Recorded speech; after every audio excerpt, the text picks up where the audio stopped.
বন্ধুরা, ধরো একদিন সকালে তুমি ঘুম থেকে উঠে দেখলে আকাশে একটা বিশাল আলো, যেন সূর্য নিজেই হঠাৎ আরও ২০ গুণ উজ্জ্বল হয়ে উঠেছে। ভাবছো সিনেমার কোনো সায়েন্স ফিকশন দৃশ্য? না রে ভাই, এটা বাস্তবেই ঘটেছিল ১৯৪৫ সালের ৬ই আগস্ট। একটা বোমা, যার নাম লিটল বয়, মুহূর্তেই হিরোশিমা শহরটাকে তাপ আর আগুনে পুড়িয়ে ছারখার করে দিল। আর কয়েকদিন পর নাগাসাকিতেও নামলো আরেকটি দানব, ফ্যাট ম্যান। কিন্তু প্রশ্ন একটাই, কেন আমেরিকা জাপানের ওপর পারমাণবিক বোমা ফেলতে বাধ্য হলো? তাহলে কি আমেরিকার নিছকই নির্মম ছিল, নাকি এর পেছনে ছিল আরও গভীর কোনো হিসাব?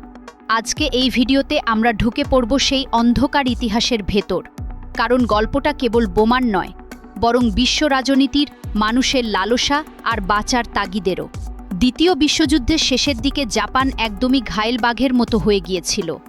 জাপানিদের কাছে অনার মানে ছিল মৃত্যুর আগে হার না মানা, যেন হেরে গেলে মানসম্মান ধুলায় মিশে যাবে। অফিসিয়াল ডকুমেন্টেও লেখা আছে, ওরা শর্তহীন আত্মসমর্পণ কোনোভাবেই মেনে নেবে না। অন্যদিকে জাপানি সেনারা এমনভাবে যুদ্ধ করছিল যেন ওরা সবাই সুইসাইড স্কোয়াডের মেম্বার। ধরো কামিকাজে পাইলটদের কথা, ওরা ছিল এমন কিছু পাইলট যারা বিমানে বোমা বেঁধে শত্রুর জাহাজের ওপর ঝাঁপ দিত। ভাবতে পারো, নিজের জীবনকে রকেটের মতো ছুড়ে দিচ্ছে। মনে হয় যেন জাপানি মিলিটারি স্লোগান ছিল, হারব তবু বাঁচব না। আর আমেরিকানরা এই দৃশ্য দেখে একেবারে হতবাক।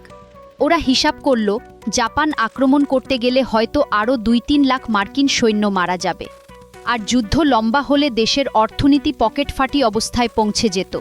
তাই আমেরিকা ভাবতে লাগলো, কোনোভাবে যুদ্ধটা তাড়াতাড়ি শেষ না করলে সর্বনাশ। একটা কথা আছে না, ডুবতে বসা জাহাজে সবাই সাঁতার শিখে ফেলে, ঠিক সেই রকম জাপানের অবস্থা তখন করুণ, তবু শেষ চেষ্টা চালিয়ে যাচ্ছিল। কিন্তু আমেরিকা জানত, এভাবে চললে যুদ্ধ শেষ হবে না, বরং আরও রক্ত ঝরবে। তো ভাবছো আমেরিকা কি স্রেফ একদিন সকালে উঠে ভাবল, চল একটা বিশাল বোমা বানাই? না রে ভাই, এই প্ল্যান শুরু হয়েছিল অনেক আগেই। নাম ছিল ম্যানহাটন প্রজেক্ট। শোন, নাম শুনে মনে হবে যেন কোনো real estate project, office flat বানাচ্ছে। কিন্তু না, এখানে বানানো হচ্ছিল এমন এক বোমা যা এক নিমেষে গোটা শহর গায়েব করতে পারে। বলে রাখি, ম্যানহাটন প্রজেক্টে খরচ হয়েছিল প্রায় $2 বিলিয়ন। আজকের হিসাবে সেটা প্রায় $30 বিলিয়ন। মানে একটা ছোট দেশের বাজেটের থেকেও বেশি টাকা ঢেলে দিয়েছিল আমেরিকা। আর সেই প্রজেক্টে কাজ করছিল প্রায় ৩১,০০০ মানুষ। অদ্ভুত ব্যাপার কি জানো, তাদের অনেকেই জানতই না তারা কি বানাচ্ছে। মনে করো এক বিশাল সিনেমা সেট, সবাই আলাদা আলাদা দৃশ্য শ্যুট করছে, কিন্তু পুরো সিনেমার গল্প কেউই জানে না। এই প্রজেক্টের মূল হিরো ছিলেন বিজ্ঞানী রবার্ট ওপেনহাইমার। তাকে অনেকে বলে পারমাণবিক বোমার জনক। আরেকজন ছিলেন আইনস্টাইন, যার লেখা চিঠি আমেরিকার প্রেসিডেন্টের কাছে প্রথম বিপদের ঘণ্টা বাজিয়েছিল। নাৎসিরা পারমাণবিক বোমা বানাতে পারে, আমাদেরও বানাতে হবে। আর এই প্রজেক্টের সর্বশেষ পরীক্ষা হয়েছিল ট্রিনিটি টেস্টে, নিউ মেক্সিকোর মরুভূমিতে। বিস্ফোরণ এত তীব্র ছিল যে মাইলের পর মাইল দূর থেকেও আকাশ লাল হয়ে উঠেছিল। সেই দিন ওপেনহাইমার বলেছিলেন, now I am become death, the destroyer of worlds. ভাবতে পারো, বিজ্ঞানের মুখ থেকে এমন কথা বেরোচ্ছে। সত্যি বলতে কি, এই ম্যানহাটন প্রজেক্টটি ছিল সেই ড্রাগন, যা পরে হিরোশিমা আর নাগাসাকির উপর ঝাঁপিয়ে পড়তে যাচ্ছিল। তো ভাই, অবশেষে এলো সেই ভয়াল দিন, ১৯৪৫ সালে ৬ই আগস্ট। সকাল প্রায় ৮:১৫। একটা বিশাল বোমারু বিমান নাম এনোলাগে উঠছিল হিরোশিমার আকাশে। এই নামটা শোনার পর মনে হতে পারে কোনো সুন্দরীর নাম। আসলে পাইলট পল টিবেটসের মায়ের নাম ছিল এনোলাগে। বাহ, বোমা ফেলার মিশনে যাচ্ছিলেন আর প্লেনের নাম মায়ের নামে। এটাও এক অদ্ভুত ট্র্যাজেডি, তাই না? বিমানের পেটে ছিল সেই ভয়ঙ্কর বস্তু, লিটল বয়। আবার নাম শুনে মনে হবে যেন পাড়ার ছোট্ট কোনো ছেলের ডাকনাম। কিন্তু ভাই, এই লিটল বয় এক নিমেষে শহরটাকে তাপ, আগুন আর ধ্বংসের সমুদ্রে ফেলে দিল। বোমা ফেলার ৪:৪৩ সেকেন্ডের মধ্যে একটা বিশাল সাদা আলো ছড়িয়ে পড়ল। তাপমাত্রা তখন ৩০ লক্ষ ডিগ্রি সেলসিয়াস। ভাবতে পারছো, সূর্যের পৃষ্ঠের থেকেও বেশি গরম। মুহূর্তেই শহরের মানুষ, বাড়ি ঘর, গাছপালা সব গলে পড়তে লাগলো। একটা প্রত্যক্ষদর্শী বলেছিল, দেখলাম মানুষগুলোর ছায়া দেয়ালে আঁকা হয়ে আছে, কিন্তু মানুষ নেই। এইটা শোনার পরও গায়ের লোম খাড়া হয়ে যায়। হিরোশিমায় প্রায় ৮০,০০০ মানুষ সেই দিনেই মারা গিয়েছিল। আর কয়েক মাসের মধ্যে সংখ্যাটা পৌঁছালে প্রায় ৪৪,০০০-এ।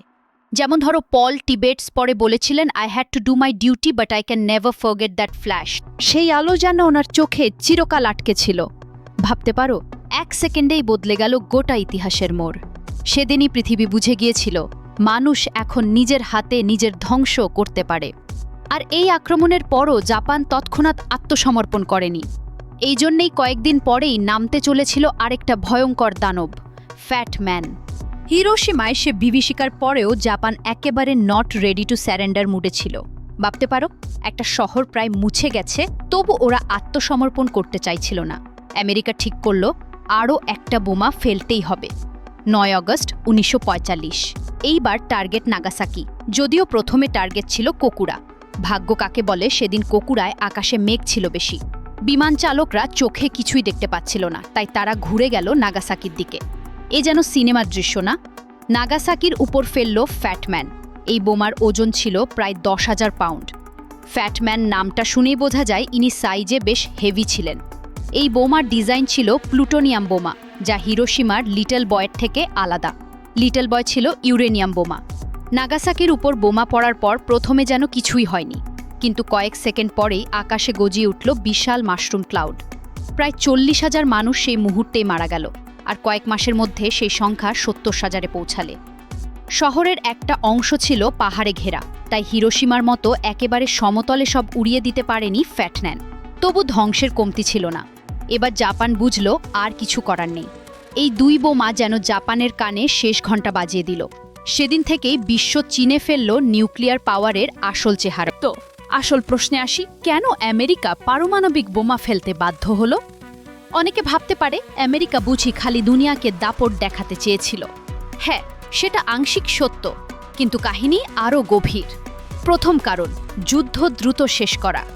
আমেরিকার হিসাব ছিল জাপান আক্রমণ করলে হয়তো 2 থেকে 3 লাখ সৈন্য মারা যাবে, আর যুদ্ধ চলতে থাকলে দেশের জনগণও ক্লান্ত, অর্থনীতি প্রায় অক্সিজেন মাস্কে। তাই ওরা ভাবল একটি স্ট্রাইক, তাও এমন যাতে শত্রু ঘুরে দাঁড়ানোর সাহস না পায়। দ্বিতীয় কারণ ছিল রাজনৈতিক খেলা। সোভিয়েত ইউনিয়ন তখন খুব শক্ত হয়ে উঠছিল। আমেরিকা চেয়েছিল রাশিয়াকে চোখ রাঙিয়ে দেখাতে, আমাদের কাছে এমন অস্ত্র আছে যা 1 নিমিষে শহর উড়িয়ে দিতে পারে। একে বলে পাওয়ার শোডাউন। তৃতীয় কারণ ছিল অর্থনৈতিক চাপ। যুদ্ধ চালাতে আমেরিকার প্রায় সর্বস্ব খরচ হয়ে যাচ্ছিল। আরও কয়েক মাস যুদ্ধ চললে দেশের বাজেট একেবারে পকেট ফাটি হয়ে যেত। চতুর্থ কারণ ছিল জাপান শর্তহীন আত্মসমর্পণ কিছুতেই মানতে চাইছিল না। ওরা চাচ্ছিল সম্রাটকে ক্ষমতায় রাখার শর্তে আত্মসমর্পণ করতে, কিন্তু আমেরিকা সেটা মেনে নেয়নি। এখন অনেক ইতিহাসবিদ বলেন এই বোমা না ফেলেও হয়তো যুদ্ধ শেষ করা যেত, কিন্তু সেই সময়কার নেতারা ভয় পেয়েছিলেন যদি যুদ্ধ আরও লম্বা হয় আরও কত মানুষ মরবে। তাই ওরা শেষমেশ বোমা ফেলার সিদ্ধান্ত নিল। এক কথায় আমেরিকার কাছে এটা ছিল একবারই খেলা শেষ করে দাও পলিসি, কিন্তু সেই খেলার খরচ দিতে হলো লাখ লাখ নিরীহ মানুষকে প্রাণ দিয়ে। যুদ্ধ শেষ হলো ঠিকই, জাপান 15 আগস্ট আত্মসমর্পণ করল, দুনিয়া হাঁপ ছেড়ে বাঁচল। কিন্তু প্রশ্ন থেকে গেল, এই পারমাণবিক বোমা ফেলা কি ঠিক ছিল? কেউ বলে না ফেললে যুদ্ধ আরও লম্বা হতো, লাখ লাখ মানুষ মরত। আবার অনেকেই বলে একটা শহর মুছে দেওয়া কোনোভাবেই ন্যায়সঙ্গত নয়। ভাবতে পারো, একটা বোমা ফেলেই গোটা মানব সভ্যতা নিউক্লিয়ার যুগে ঢুকে পড়ল। যেমন ধরো হিরোশিমা আর নাগাসাকিতে আজও দেখা যায় ছায়ার দাগ। মানুষের ছায়া দেয়ালে এঁকে গিয়েছে, কিন্তু মানুষগুলো আর নেই। কেমন অদ্ভুত সাইফাই ফিল দেয়, তাই না? আজও অনেক বাচ্চা জন্ম নিচ্ছে নানা রকম শারীরিক সমস্যায়।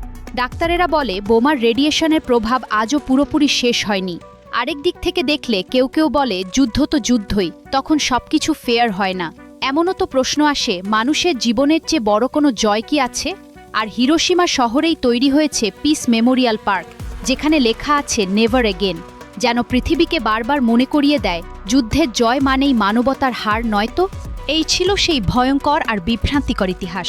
সত্যি বলি আমার নিজের মনে হয় এই ঘটনা আমাদের একটা বড় শিক্ষা দিয়ে গেছে। যুদ্ধ কখনোই কাউকে জেতায় না, যুদ্ধ শুধু দুপক্ষেরই মানুষকেই কাঁদায়। ভাবো তো, হিরোশিমা নাগাসাকির মানুষদের কষ্টের কথা, একটা সকালেই জীবন ছাড়খাড়। আর সবচেয়ে বড় কথা, আমাদের তৈরি করা এক ছোট্ট বস্তুতেই লুকিয়ে আছে পুরো মানবজাতিকে শেষ করে দেওয়ার ক্ষমতা। ভাবতে গায়ে কাটা দেয়, তাই না? একবারের জন্য হলেও মনে হয় মানুষকে আসলেই এগোচ্ছে নাকি নিজের পায়েই কুড়াল মারছে। তোমাদের কি মনে হয়? আমেরিকার এই সিদ্ধান্ত কি সঠিক ছিল, নাকি এ ছিল এক অমানবিক কাজ? কমেন্টে তোমাদের মতামত জানাও। ভিডিও ভালো লাগলে লাইক, শেয়ার আর অবশ্যই সাবস্ক্রাইব করতে ভুলবে না যেন। আর হ্যাঁ, যুদ্ধ নয়, শান্তি হোক পৃথিবীর আসল শক্তি। ধন্যবাদ।